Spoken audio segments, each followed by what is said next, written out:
1 più 1 uguale 1. Di tutti i film che ho visto ce n'è uno che alla prima visione mi ha lasciata più perplessa di tutti. Enemy di Denis Villeneuve. Ricordo perfettamente la prima volta che è finito. Sono rimasta lì davanti a quel ragno gigante a pensare: ma che cazzo ho appena visto? E oggi siamo qui proprio per questo, perché dopo anni che me lo chiedete, finalmente è arrivato il momento di mettere una pietra sopra Enemy una volta per tutte. Bentornati su Cinecinzia, dove ogni settimana vi svelo i dettagli, i segreti e gli indizi nascosti dei film e delle serie TV più iconiche. Se un finale vi ha lasciato confusi, perplessi e con più domande che risposte, siete nel canale giusto. In questo video spiegheremo cosa succede davvero nel film, perché il protagonista, interpretato doppiamente da Jake Gyllenhaal, è una sola persona, il significato dei ragni, il finale e tutto quello che sembra incomprensibile. Vi prometto una cosa: alla fine di questo video Enemy vi sembrerà quasi una sciocchezza nel senso migliore possibile, talmente chiaro che penserete: ah, ok, era tutto qui. Questo è uno di quei casi in cui il titolo del mio format "Nessuno ha capito" ha perfettamente senso, perché sono sicura che alla prima visione nessuno ha davvero capito Enemy. Come sempre, prima di iniziare, per sostenere tutto il mio lavoro settimanale, che è tantissimo, non dovete fare altro che iscrivervi al canale se non lo avete ancora fatto e lasciare un po' di hype a questo video. Potete darmi i vostri punti hype fino a 3 volte cliccando qui. Sigla!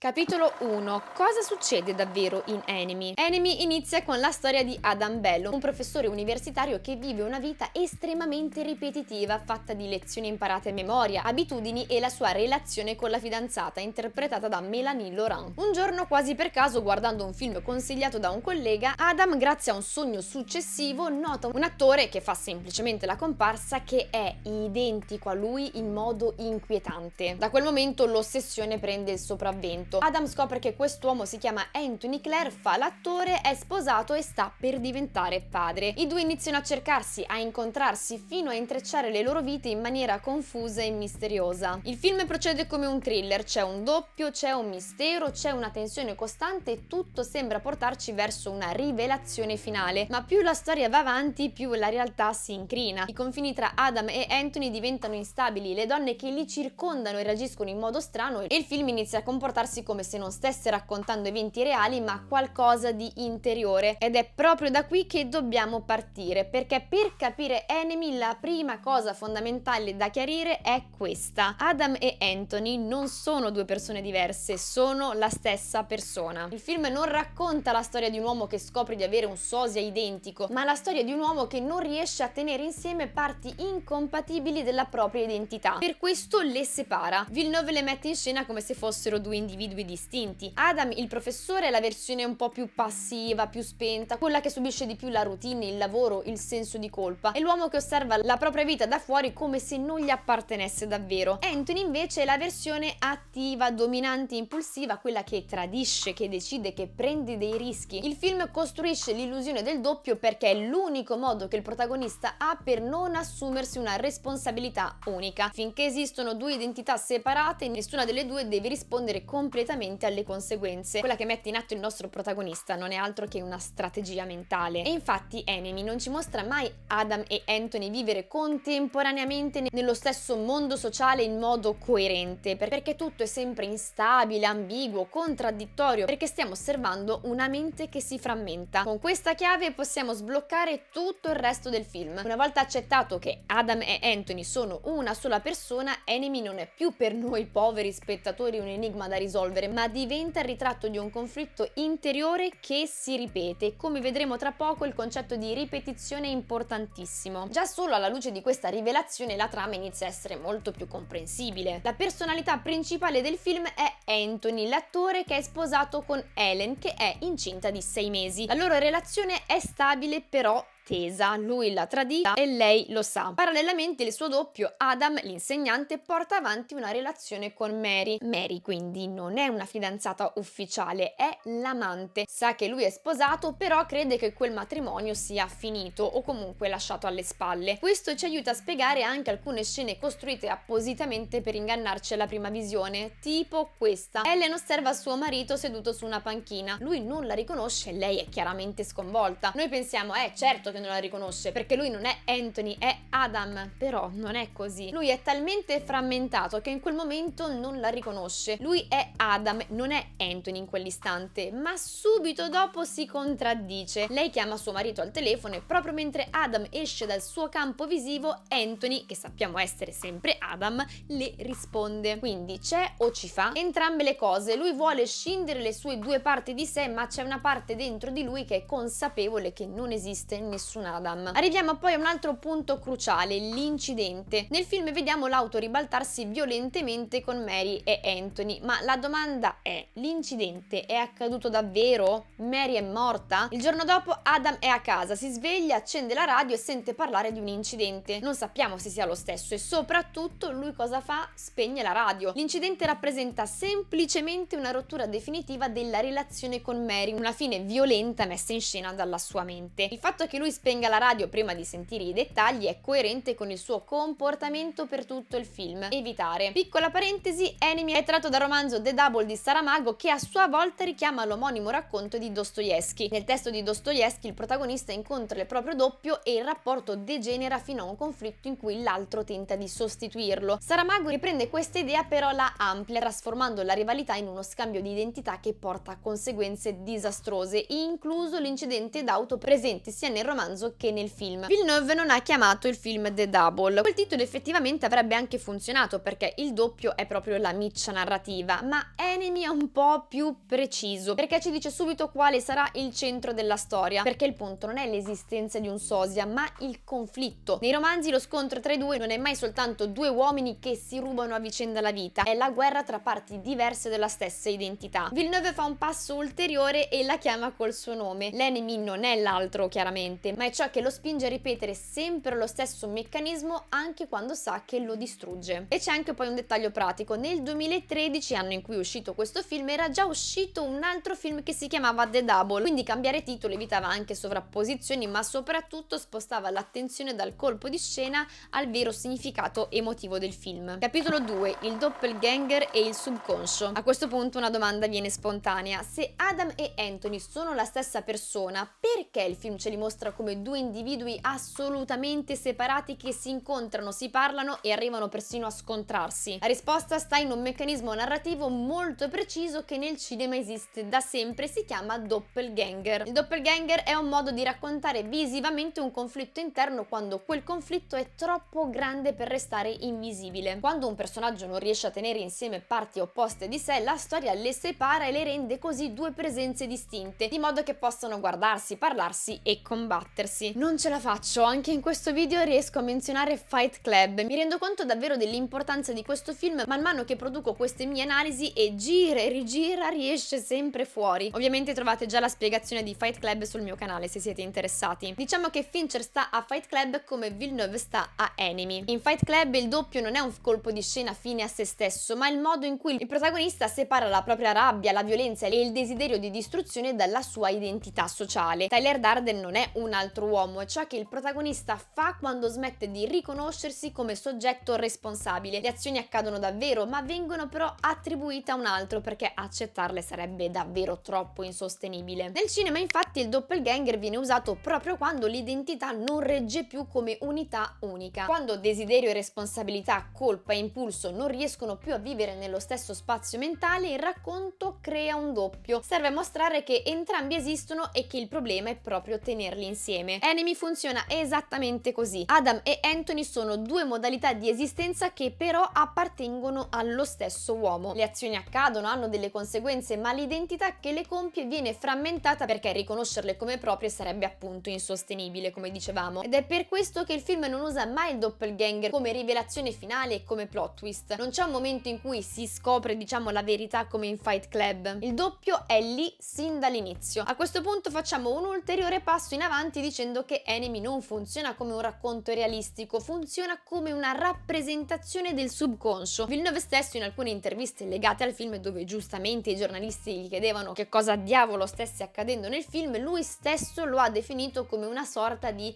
documentario sotto acidi che parla del subconscio. Il film è estremamente peculiare perché non segue una logica casuale e classica, ma una logica di tipo mentale. Gli eventi sono organizzati per riprodurre uno stato interiore, ripetizioni, incongruenze, spazi che sembrano reali ma che in realtà non lo sono fino in fondo, personaggi che appaiono e scompaiono senza una vera introduzione. Pensiamo ad esempio ai portieri degli edifici. In Enemy ciò che conta non è che cosa succede dopo, ma come una mente vive ciò che sta succedendo nel presente. Il subconscio non distingue tra passato e presente, mescola tutto quanto, e il film fa la stessa cosa. Il club che vediamo nella prima scena non va letto esclusivamente come un luogo reale, è prima di tutto uno spazio mentale, una zona in cui il protagonista entra quando lascia che emergano impulsi che nella vita quotidiana reprime di continuo. Le chiavi che compaiono e scompaiono non servono ad aprire porte fisiche, cioè le porte di questo sex club, servono principalmente a segnare passaggi di stato, momenti in cui una parte dell'identità prende il sopravvento sull'altra. Anche la struttura visiva del film segue questa logica. Le inquadrature sono spesso schiacciate, claustrofobiche, dominate da linee, da vetri, da ascensori e corridoi. È un mondo che non respira perché è una mente che non trova spazio per ricomporsi. Persino la città sembra costruita come un'estensione di questo stato mentale, un ambiente che letteralmente intrappola Adam e Anthony. Apriamo poi la parentesi sulle scelte cromatiche del film, o meglio sull'assenza di colore. Il film è dominato da tonalità giallastre, sabbiose, sporche, come se tutto fosse coperto da una patina opaca che toglie proprio ossigeno alle immagini. Manco a dire che il film è ambientato in Messico, perché la nostra storia è ambientata a Toronto. E allora perché rendere tutto così spento? Il film forza deliberatamente la palette cromatica perché non sta cercando di riprodurre il mondo così com'è, ma come viene percepito dal nostro protagonista. Il giallo nelle sfumature utilizzate in Enemy non ha nulla di caldo o di vitale, è un colore malato, stagnante, che richiama l'idea di qualcosa che per l'appunto ristagna, che non si muove, che non cambia. È il colore della ripetizione, della routine, di una vita che procede in modo passivo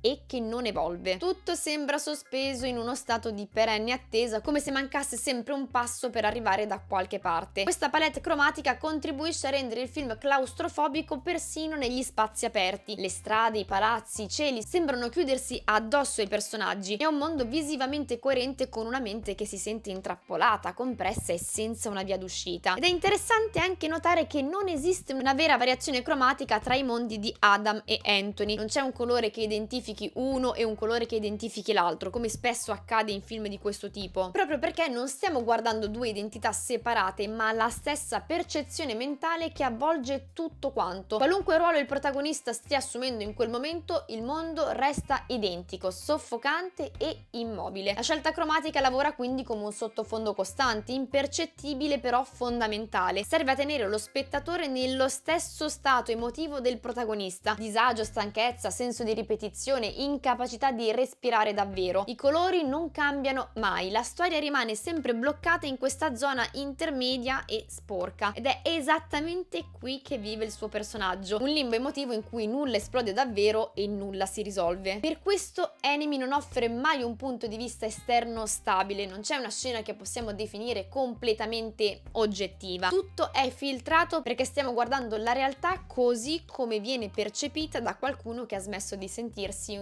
un'unità coerente. Villeneuve non vuole portarci fuori dalla testa del nostro protagonista, vuole tenerci dentro. Lo spettatore prova la stessa sensazione di disagio e di smarrimento perché è esattamente quella la condizione mentale che Enemy sta mettendo in scena. Capito questo, diventa chiaro perché il film non chiarisce, non risolve proprio un bel niente, perché è il subconscio che non risolve nulla. Capitolo 3. Ordine, caos e filosofia. Il caos è un ordine non ancora decifrato. La frase che apre Enemy è una vera e propria istruzione per lo spettatore. Ci dice subito come dobbiamo guardare il film. Prestiamo attenzione alle parole di Adam in questa scena. Hegel sosteneva che i più grandi avvenimenti del mondo si presentano due volte. E poi Karl Marx aggiungeva la prima come tragedia, la seconda come farsa.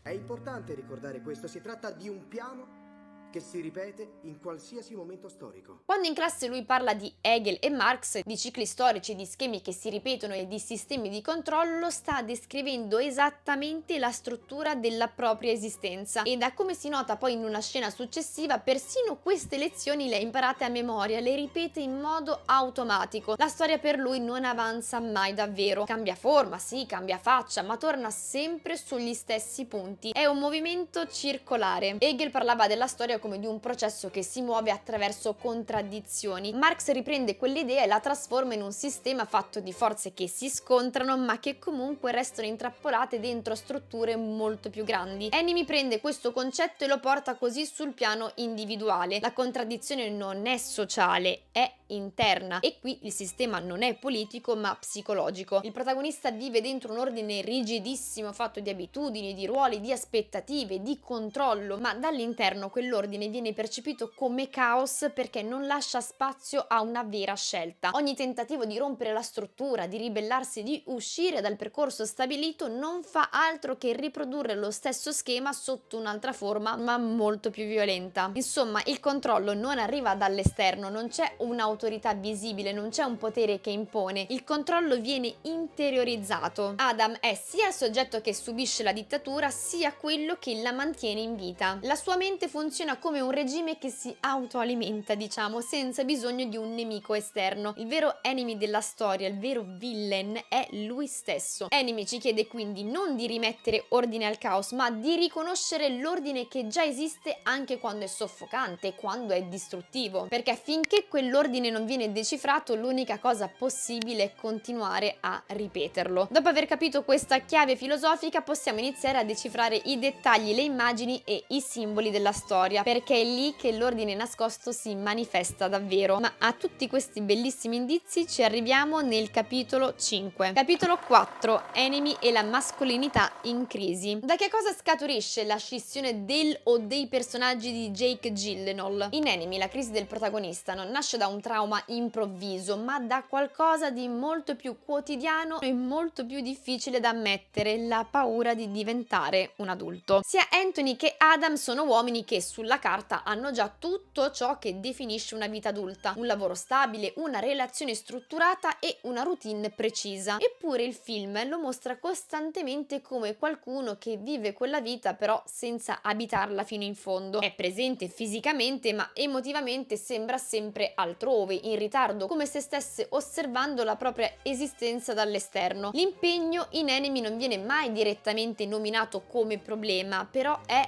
ovunque. È nella fatica di Adam e di Anthony di prendere decisioni, nel modo in cui subisce gli eventi invece di guidarli e nella sensazione costante di essere intrappolato in qualcosa che non ha scelto davvero. La responsabilità adulta non è affrontata, è piuttosto tollerata e questa differenza è importantissima. Il film suggerisce che ciò che paralizza Adam e Anthony non è l'impegno in sé, ma l'idea che l'impegno coincida con la perdita definitiva della loro libertà. Diventare adulto per lui o per loro, insomma, significa smettere di avere alternative e questa percezione trasforma ogni scelta stabile in una minaccia e ogni legame in una possibile gabbia. Ed è proprio da qui che nasce questa frattura. Quando la responsabilità non viene integrata come parte dell'identità, ma viene vissuta come qualcosa che arriva dall'esterno, la mente che cosa fa? Cerca una via di fuga, una scissione. Tra parentesi, guardatevi scissione, non c'entra niente ma mi è venuto in mente adesso. Un modo per continuare a vivere senza assumersi fino in fondo il peso di una sola direzione. Enemy non giudica questa paura, non la semplifica e soprattutto non la risolve, come dicevamo poco fa. La osserva mentre lavora dall'interno, mentre erode lentamente la capacità del protagonista di sentirsi un soggetto unico. Ed è proprio questa incapacità di accettare la responsabilità adulta che prepara il terreno a tutto ciò che poi vedremo dopo. Il conflitto costante del film risiede da una parte nel desiderio di libertà e dall'altra invece dal bisogno di stabilità. Un altro tema importantissimo in Enemy è la sessualità, che non è mai rappresentata come spazio di intimità o anche come semplice relazione, è sempre legata al controllo, al dominio, alla messa in scena del potere ed è un dettaglio fondamentale per capire la crisi di mascolinità che il film affronta. Anthony vive la sessualità come un territorio in cui può riaffermare un'identità forte, decisa, padrona insomma della situazione, ma questa forza è molto fragile perché non nasce da una sicurezza reale ma nasce dalla paura. È una una sorta di sua risposta compensatoria. Ogni gesto sessuale diventa una prova, non un incontro naturale, un modo per dirsi non sono intrappolato, sono ancora libero e soprattutto sono ancora io a comandare. Il film suggerisce che questa sessualità non libera mai né Adam né Anthony, ma piuttosto li anestetizza. Serve a rimandare il confronto con la responsabilità. Il controllo esercitato sugli altri diventa il surrogato di un controllo che il protagonista non ha nemmeno su se stesso in primis. Enemy non moralizza di certo questo comportamento, però lo mostra nella sua, scusate il gioco di parole, sterilità. La sessualità produce solo ripetizione. È un gesto che all'inizio sembra rompere l'ordine, ma in realtà lo rafforza perché evita di mettere in discussione la radice del problema. Nel film il maschile viene raccontato come qualcosa che si percepisce intrappolato. Quando questa sensazione di intrappolamento emerge, il protagonista non reagisce affrontandola, reagisce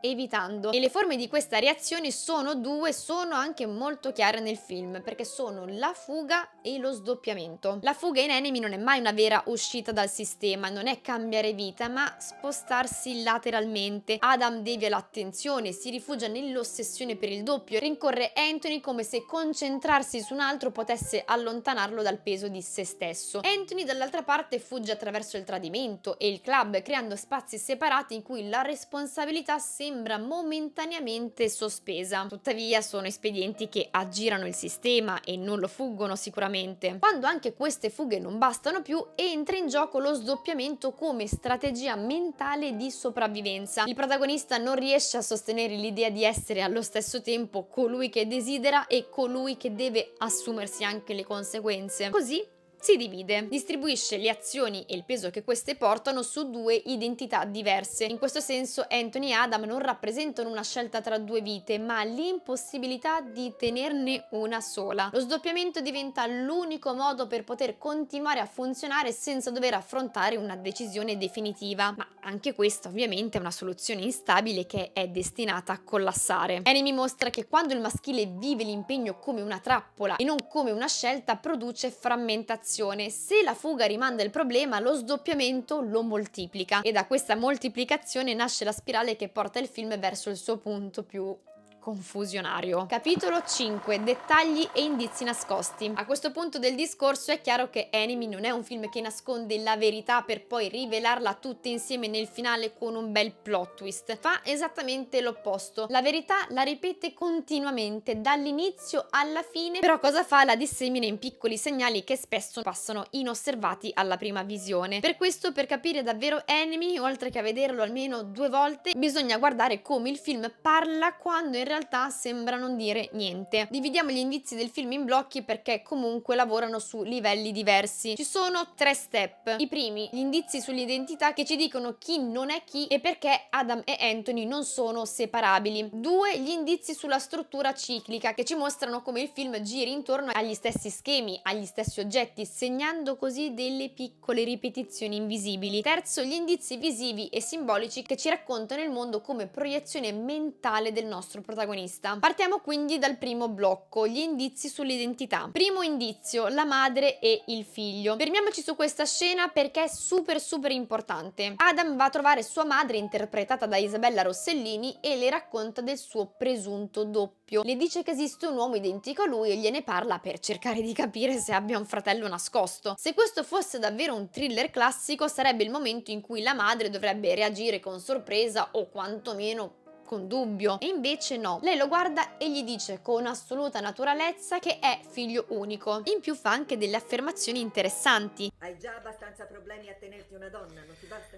E aggiunge che dovrebbe smettere di rincorrere il suo sciocco sogno di diventare un attore, d'altronde ha già un lavoro rispettabile. Hai un lavoro dignitoso? Dovresti abbandonare quella fantasia di essere un attore da 4 soldi. Per non parlare dei mirtilli, nelle scene precedenti abbiamo visto quanto Anthony sia un grande amante dei mirtilli, rigorosamente biologici. Non mi piacciono i mirtilli. Certo che sì, e anche tanto. Questo confronto ci dà dunque degli indizi importantissimi che portano all'unica spiegazione possibile. Anthony e Adam sono la stessa persona. Secondo indizio, la scena dell'hotel è il segno della fede. Qui dobbiamo essere onesti su come lo spettatore vive Enemy alla prima visione, perché Villeneuve costruisce apposta un binario facile. Noi guardiamo il film in modo lineare e pensiamo che esistano davvero due uomini distinti, Adam e Anthony, e che a un certo punto inizino a scambiarsi le vite, uno va con la donna dell'altro e viceversa.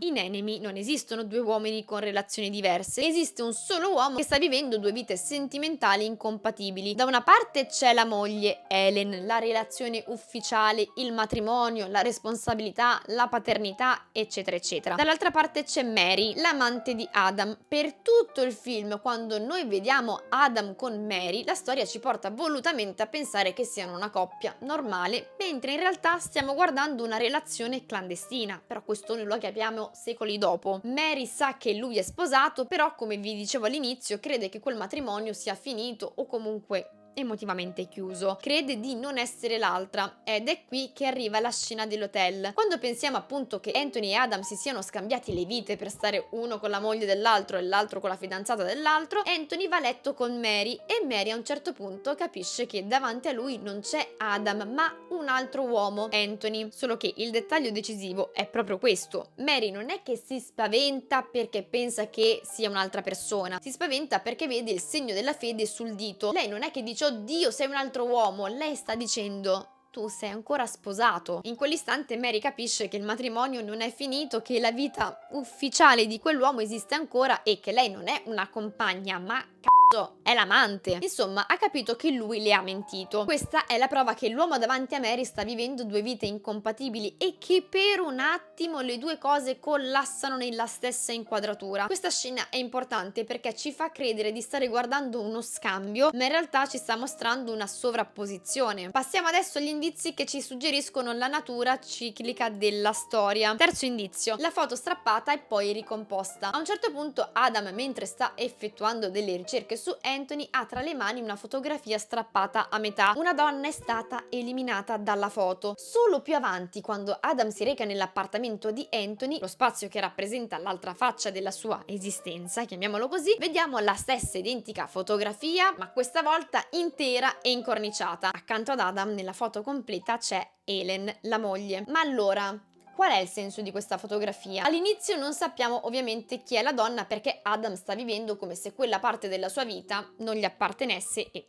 tantomeno esistesse. Lo scopriamo solo quando entriamo nello spazio di Anthony, cioè nella vita ufficiale. Quando Adam prova a vivere come se fosse un uomo senza moglie, Helen viene letteralmente tagliata fuori dall'immagine. Quando invece la realtà matrimoniale riaffiora, l'immagine sbam si ricompone. Quarto indizio: la chiave del club. Vediamo comparire la chiave all'inizio del film, legata a uno spazio nascosto, separata dalla vita quotidiana. Il sex club di cui parlavamo prima è uno spazio sotterraneo, esclusivo, accessibile solo a chi possiede quella chiave. È un ambiente che esiste ai margini, fuori dalla normalità, fuori dalle regole della vita ufficiale del protagonista. Ogni volta che la chiave ritorna, lo fa nei momenti in cui il protagonista sembra sempre sul punto di affrontare ciò che sta evitando. A un certo punto cosa succede? Adam ritira una busta che era destinata in realtà ad Anthony e il suo contenuto rimane un mistero fino alla fine del film. Quando poi scopriamo il contenuto di questa busta, la nuova chiave per accedere al club, capiamo che il percorso che abbiamo appena visto non ha prodotto nessuna trasformazione reale. La tentazione di separare le vite, di rifugiarsi in uno spazio clandestino, di sospendere la responsabilità non è stata affatto superata. È rimasta lì, bella che intatta. La chiave del club diventa così uno degli indizi più forti della natura ciclica di Enemy. Non segna un passaggio in avanti, segna un ritorno, quindi un passo ancora indietro. Ogni volta che compare ci sta dicendo che il protagonista non ha spezzato il meccanismo, lo sta soltanto rimandando. L'aspetto più importante di questi indizi è che il film inizia a mostrarci con sempre maggiore chiarezza che la storia non sta andando verso una conclusione, ma una ripetizione. È tutto un ciclo. Quinto indizio: il portiere. Rimaniamo in tema e quindi parliamo di questa scena. Quando Adam e il portiere si incontrano in ascensore, il portiere gli dice una frase strana. Non smetto di pensare all'altra notte. È un chiodo fisso ormai. Che cosa significa? A cosa non può far meno di pensare? La soluzione ce la dà lui stesso quando dice: Ho saputo che hanno cambiato la serratura.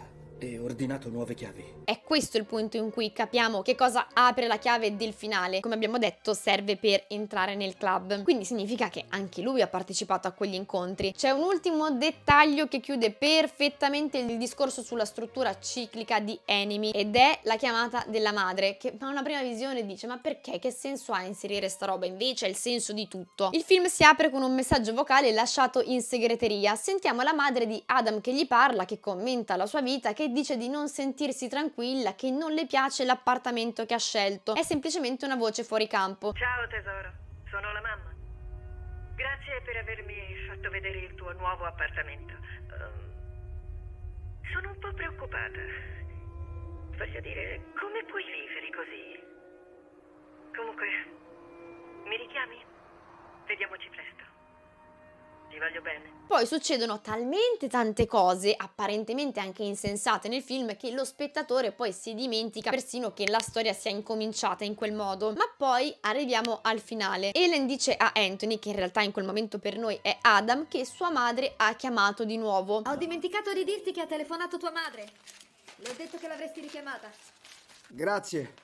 E qui la deduzione è: se il film si apre con un messaggio vocale della madre e si chiude con la notizia di una nuova chiamata persa della madre, allora non è che la struttura del film è circolare? Il messaggio che abbiamo sentito all'inizio potrebbe non essere l'inizio assoluto della storia, quindi potrebbe essere uno dei tanti momenti del ciclo, e la chiamata finale suggerisce che tutto è pronto per ricominciare. Enemy in questa lettura semplicemente si riavvolge. La storia che abbiamo appena visto non è un evento unico, ma uno schema, e quello schema è destinato a ripetersi per sempre. E ora passiamo agli indizi visivi e simbolici. Sesto indizio: la città come ragnatela. Fino ad ora abbiamo osservato dettagli che riguardano i personaggi e gli oggetti, ma prestiamo attenzione al luogo in cui si svolge la storia. La città, gli edifici, le strade, i corridoi riflettono la crisi interiore del protagonista. Villeneuve costruisce un ambiente che sembra organizzato secondo una logica precisa, però a tratti invisibile. La Toronto che vediamo in Enemy è una città schiacciata da una dominante giallastra, come abbiamo detto. I palazzi si alzano come blocchi rigidi, le strade sopraelevate si incrociano, i cavalcavia si sovrappongono, creando così livelli su livelli. Le inquadrature insistono tantissimo sulle linee verticali dei grattacieli, linee orizzontali delle autostrade, linee oblique dei cavi e delle strutture metalliche. Lo sguardo non trova mai uno spazio completamente libero. Ovunque ci sono intersezioni. L'intera struttura della città assomiglia a una rete, e più precisamente a una ragnatela. La città è filmata come se fosse già una tela prima ancora che il ragno venga mostrato esplicitamente nel finale, e quella forma non resta soltanto nella scenografia. Vediamo l'incidente in macchina che fanno Anthony e Mary. Il parabrezza si incrina. Se analizziamo questo frame vediamo che la crepa è a forma di tela. Capitolo 6: il significato del ragno. Ci siamo, finalmente cerchiamo di capire che cazzo significa quel ragno. Vi giuro che quando ho visto il film per la prima volta, quando ho visto la scena finale, ho detto: no, ma che è? Partiamo con il dire che il ragno non compare in realtà solo alla fine del film, ma lo ritroviamo in altri momenti della storia. E la domanda ora è: ma che cosa significa il ragno in Enemy? Il ragno è legato in modo diretto alle donne, al matrimonio, alla perdita di controllo che il protagonista associa ai legami stabili. Il ragno è la forma visiva che assume nella mente del nostro protagonista tutto ciò che lo vincola. È la rappresentazione di una rete di relazioni che lo intrappola. Nel film questa dinamica ruota attorno a 3 figure femminili precise, perché sono anche le uniche che ci sono. La madre è la prima, è una presenza costante, giudicante, che interviene nella sua vita adulta. È lei che lo richiama all'ordine, che critica le sue scelte, che insomma gli ricorda che cosa dovrebbe fare. Non è in realtà una figura aggressiva, però è sicuramente una figura che in qualche modo lo controlla. Poi c'è Mary, l'amante. Con lei il protagonista vive il desiderio, la fuga, la sessualità clandestina. Eppure anche questa relazione non è proprio libera, è nascosta e soprattutto destinata a collassare. Il desiderio non lo libera dalla rete, lo riporta dentro un altro nodo. Infine c'è Helen, la moglie, il matrimonio, la gravidanza, la prospettiva della paternità. È qui che la rete diventa molto più evidente. Helen non viene mai rappresentata come una minaccia oggettiva, ma nella percezione del nostro protagonista incarna la stabilità definitiva, la responsabilità irreversibile ed è proprio questa irreversibilità che genera la sua paura. Il ragno rappresenta tutto questo insieme: le donne, il legame, il matrimonio, la maternità imminente, la pressione sociale e la fine della fuga. Non perché il film ci dica che le donne siano predatrici, ma perché il protagonista vive il legame come qualcosa che lo cattura e lo ingloba completamente. E insieme al ragno arriva sempre la ragnatela. Il punto centrale è questo: il protagonista non teme le donne in sé, teme ciò che il rapporto con loro implica: permanenza, responsabilità, scelta definitiva e soprattutto perdita della possibilità di tornare indietro. Il suo cervello traduce questa paura in un'immagine archetipica: una tela che avvolge, un ragno che osserva, una presenza che insomma non può essere ignorata. È un film che rende infatti visibile il suo subconscio. Era tutto qua. Sembrava chissà che roba, invece era solo questo: le donne. È per questo che il ragno appare nei momenti in cui il conflitto relazionale diventa più intenso. È la visualizzazione della sua incapacità di accettare il legame senza viverlo come una gabbia. A questo punto, fatto 30, famo 31, vediamo insieme tutti i momenti in cui vediamo proprio dei ragni in scena per capire che cosa significano. Il primo appare nella prima scena del club. Vediamo uomini seduti in silenzio che osservano la performance, chiamiamola così, di una donna che a un certo punto sta per schiacciare con il piede una tarantola uscita fuori da un vassoio. Il ragno qui è già legato all'idea di desiderio, è dentro uno spazio erotico ed è sottoposto a un gesto di controllo. La scena mette insieme tre elementi che nel film rimarranno sempre intrecciati: attrazione, potere e pericolo. Quel ragno è il primo avvertimento. La seconda apparizione avviene in una scena quasi onirica. Vediamo una donna camminare in un corridoio. Il suo corpo è umano, ma la testa è quella di un ragno. Qui non c'è nessun attacco o minaccia. La donna ragno attraversa lo spazio con naturalezza e anche con indifferenza. È solo il protagonista che la percepisce come perturbante. È il modo in cui la sua mente associa il femminile a qualcosa che può intrappolare. Questo passaggio è fondamentale perché sposta il simbolo dal piano esterno a quello interno. Il ragno è diventato una forma della sua psiche. La terza apparizione è quella più surreale. Vediamo un ragno gigantesco camminare sopra la città di Toronto tra i palazzi. In realtà il ragno non sta distruggendo la città, non è un King Kong della situazione che vuole seminare panico e distruzione, se ne sta lì dominante sicuramente, però silenzioso. Questa apparizione avviene subito dopo la scena con la madre che abbiamo analizzato prima. Questo ragno si riferisce infatti alla figura materna e alle pressioni strutturali che incombono sul protagonista. Tra l'altro c'è proprio una statua a forma di ragno che si chiama il ragno madre. È l'insieme delle aspettative morali e sociali che lo sovrastano. Finalmente arriviamo all'ultima scena dove nella vita di Adam/Anthony tutto sembra essersi momentaneamente ricomposto. L'incidente ha eliminato l'altra versione di Adam, lui è rimasto solo con la propria vita, con la propria identità e anche, peccato per lui, con la propria responsabilità. Poi trova questa dannata chiave, la guarda, la rigira tra le dita e in quel gesto c'è la conferma che nulla è davvero cambiato. Il club non è un luogo fisico qualsiasi, è la fuga, il desiderio clandestino, la possibilità di essere qualcun altro senza conseguenze. E lui che cosa vuole fare? Ci vuole tornare un'altra volta. Infatti dice ad Helen: Helen, abbiamo impegni per stasera?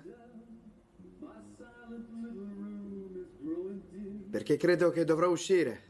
Lei non risponde e allora lui va a vedere in camera da letto. Ed è qui che vede un ragno enorme, immobile, schiacciato contro il muro della stanza. È gigantesco, sproporzionato rispetto allo spazio. Per un attimo sembra fermo, poi si muove, fa un piccolo scatto accompagnato da un verso acuto. Non è che è un vero e proprio attacco, perché non è che balza verso di lui, però non è neanche una presenza completamente passiva, è una reazione. Quel ragno non è sicuramente un mostro che sta per divorarlo, è la forma che assume Helen nella sua percezione in quel preciso istante. Il ciclo sta per compiersi di nuovo e lei lo ha capito. Il movimento che compie è la tensione stessa del loro legame. Adam ha preso la chiave, sta per tornare al club, sta per riattivare il ciclo della fuga e lui davanti al ragno non scappa. L'ultima cosa che fa prima che il film finisca è sospirare, un sospiro stanco, quasi rassegnato.